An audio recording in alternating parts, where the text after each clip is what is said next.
وزیر داخلہ شیخ رشید نے مریم نواز کو دھمکی دی ہے کہ اگر ایسے کام کرو گے تو دھوبی گھاٹ والا سلوک ہوگا۔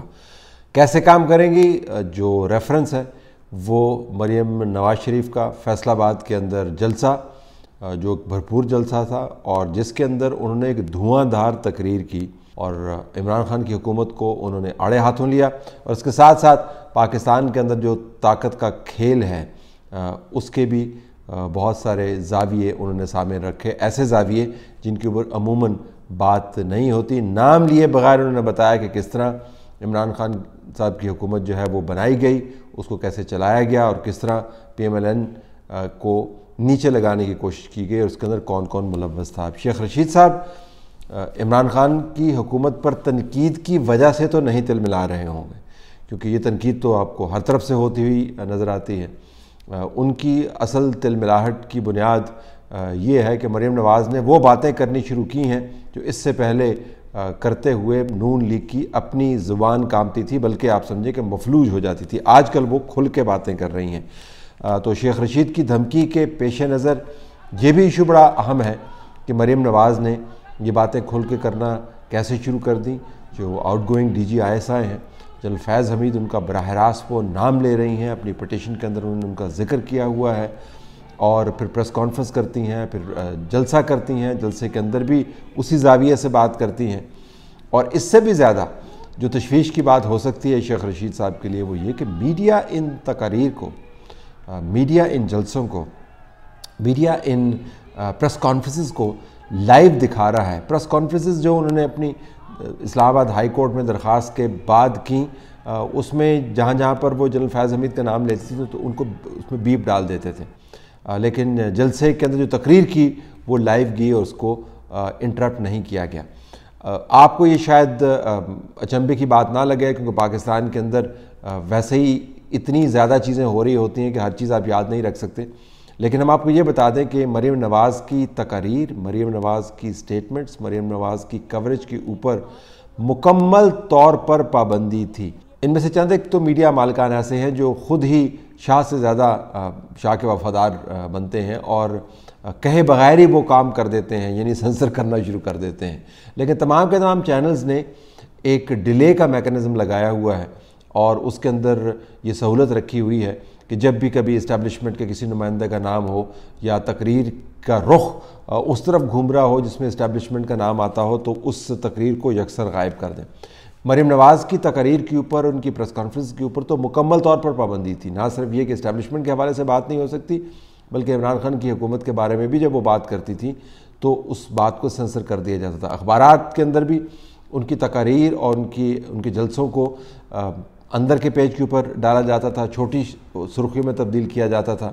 آپ یہ سمجھیں کہ مکمل طور پر سنسرشپ لاگو کر دی گئی تھی۔ یکدم آپ کو یہ سنسرشپ جو ہے یہ تبدیل ہوتی ہوئی نظر آتی ہے۔ وہ کھل کے بات کر رہی ہیں، وہ لوگوں کے نام لے رہی ہیں اور نام لینے کے بعد اس کے اوپر کوئی رد عمل نہیں آتا۔ تو شیخ رشید صاحب نے پہلا رد عمل دیا ہے۔ ایک تو تشریح یہ ہے کہ وہ اپنی وفاداری نبھا رہے ہیں اور وہ بتانے کی کوشش کر رہے ہیں کہ اس قسم کے بیانات کی وجہ سے جو اسٹیبلشمنٹ ہے اس کے اندر بڑا غصہ پایا جاتا ہے اور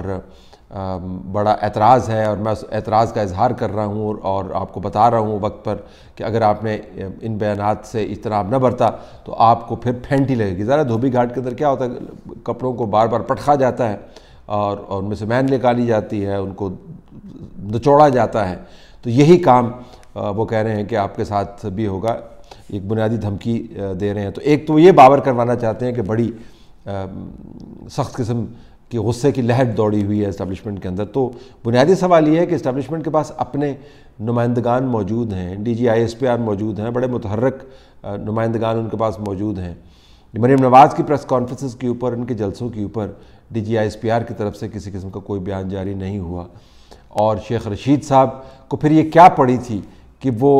اسٹیبلشمنٹ کی بہاف کے اوپر ظاہراً بولتے ہوئے نظر آئیں، لیکن خیال یہ ہے کہ وہ خاص طبقہ فکر کے ساتھ وفاداری نبھانا چاہتے ہیں۔ دوسری بات یہ ہے کہ پریشانی یقیناً ہے کہ یہ بیانیہ جو ہے یہ بڑھتا چلا جا رہا ہے۔ اس بیانیے کے اندر ویسے آپ نے دیکھا ہوگا کہ جو گجرانوالہ کے اندر نواز شریف صاحب نے نام لیے تھے، اب وہ نام نہیں لیے جاتے، اب ان ناموں کو محدود کر کے لیفٹیننٹ جنرل فیض حمید تک محدود کر دیا جاتا ہے، اور انہی کو بتایا جاتا ہے کہ وہی ان الزامات کے پس منظر میں تمام تر کام وہ کر رہے تھے جو سیاسی طور پر جن کے اوپر اعتراض کیا جا سکتا ہے۔ تو ایک تو بڑا واضح ہے کہ نون لیگ کی طرف سے جو بیانیہ آ رہا ہے اس کو فائن ٹیون کیا گیا ہے، اور جو فوکس ہے وہ ایک شخصیت کے اوپر رکھ دیا گیا ہے، اور باقی جو نظام ہے اس کے اوپر تنقید نہیں کی جاتی۔ دوسرا یہ کہ عمران خان صاحب کی جو ہینڈلنگ ہے اسٹیبلشمنٹ کے ساتھ معاملات کو، جو جس طریقے سے انہوں نے ٹیکل کیا ہے،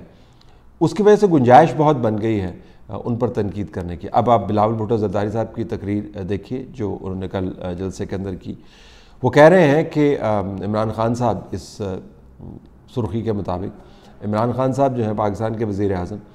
وہ فوج کو اور ISI کو ٹائیگر فورس میں کنورٹ کرنا چاہتے ہیں۔ اب یہ بہت سنجیدہ قسم کا الزام ہے، اور اس کا تناظر وہی ہے جس طریقے سے عمران خان صاحب نے اپنے معاملات DG ISI کے اپائنٹمنٹ کے حوالے سے چلانے کی کوشش کی، اور وہ تنازع ابھی تک باقی ہے۔ تو ایک ماحول بن گیا ہے جس کے اندر اس قسم کی باتوں کی گنجائش بہت بڑھ گئی ہے، حکومت کی اپنی غلطیوں کی وجہ سے، اس کی نااہلی کی وجہ سے، اس کے نکمے پن کی وجہ سے، اس کے خام خواہ کے تکبر کی وجہ سے، اس کے جو مشیران ہیں ان کے غلط مشوروں کی وجہ سے، جس وجہ سے بھی ایک ماحول بن گیا جس کے اندر ایسی باتوں کی گنجائش بڑھ گئی ہے، اور اس کے اوپر شیخ رشید صاحب کا کوئی کنٹرول نہیں ہے۔ وہ صرف دھمکیاں ہی داغ سکتے ہیں، یہ جانتے ہوئے کہ ایک خاص قسم کا ڈائنامک بن گیا ہے، خاص قسم کا بہاؤ بن گیا ہے جس کو وہ روک نہیں پا رہے۔ اور تیسری بات یہ کہ بہت سارے لوگ، شیخ رشید صاحب ان میں سے ہیں، ان کو سمجھ نہیں آ رہی کہ آنے والے دنوں میں ہونا کیا ہے۔ شیخ رشید صاحب جو ہیں ان کے کچھ چند ایک سورسز ہیں جو ان کو کچی پکی باتیں بتا دیتے ہیں، اور اس کو پھر وہ بہت بڑھا چڑھا کے بیان کرتے ہیں۔ معلومات ان کے پاس ہوتی ہیں لیکن کچی پکی معلومات ہوتی ہیں، اور ان معلومات کو جب کبھی وہ صحیح ثابت ہوتی ہیں تو وہ اپنے آپ کو بڑا معتبر سیاستدان سمجھتے ہیں، لیکن جو بڑی تصویر ہے پاکستان کے اندر بن رہی ہے، ظاہر شیخ رشید اس کا حصہ نہیں ہے، وہ تصویر کو اتنی اچھی نہیں ہے موجودہ حکومت کے لیے۔ تو شیخ رشید صاحب جیسے سیاستدان جو ہے وہ کافی پریشان ہیں، اور سراسیمگی بھی طاری ہے بہت سارے منسٹریل حلقوں کے اندر کہ نہ جانے DG ISI کی اپوائنٹمنٹ کے قصے کو کس طریقے سے تاریخ اس کو پلے کرے گی، مستقبل میں اس کی امپلیکیشنز کیا ہوں گی۔ اور جب اس قسم کی غیر یقینی کی کیفیت ہو تو پھر آپ کو جو ذہن میں آتا ہے آپ وہ گولہ داغ دیتے ہیں۔ آپ کے خیال میں جو کوئی خوش ہو سکتا ہے اس گولہ داغنے سے، اس کو خوش کرنے کی کوشش کرتے ہیں۔ تو ایسے بیانات جو ہیں وہ اس زمین میں بھی دیکھنے چاہیے کہ جب آپ خود سرٹن نہ ہوں کہ مستقبل میں کس حلقے سے آپ کو مدد مل سکتی ہے، تو آپ سب کو خوش کرنے کی کوشش کرتے ہیں، تو ہر کسی کے بیہاف کے اوپر آپ بولنا شروع کر دیتے ہیں۔ لیکن ایسے بیانات نہیں دینا چاہیے، یہ گلے میں بھی پڑ سکتے ہیں۔ اب اس قسم کی دھمکیاں جب ملک کا وزیر داخلہ، بھلے وہ شیخ رشید ہی کیوں نہ ہو لیکن ہے تو ملک کا وزیر داخلہ، جب یہ ایک بہت prominent leader of the opposition کے خلاف وہ بیان دیتا ہے، اور اگر خدا نہ خواستہ کچھ ایسا واقعہ ہو جاتا ہے جس کے نتیجے میں اس فرد کو نقصان پہنچتا ہے، تو شیخ رشید صاحب جیسے سیاستدان ہیں ان کی گردن برے طریقے سے پھنس سکتی ہے۔ تو ایسے بیانات سے اجتناب برتنا چاہیے۔ تنقید آپ کر سکتے ہیں لیکن یہ مار دھاڑ والی دھمکیاں جو ہیں اگر اس سے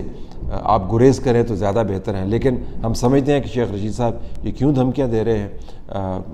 بہت سارے PTI کے لوگ جو ہیں وہ یہ سمجھنے سے قاصر ہیں کہ شیخ رشید صاحب کو بولنے کی ضرورت کیوں محسوس ہو رہی ہے، اور جن کو بولنا چاہیے مریم نواز کے بیانات کے اوپر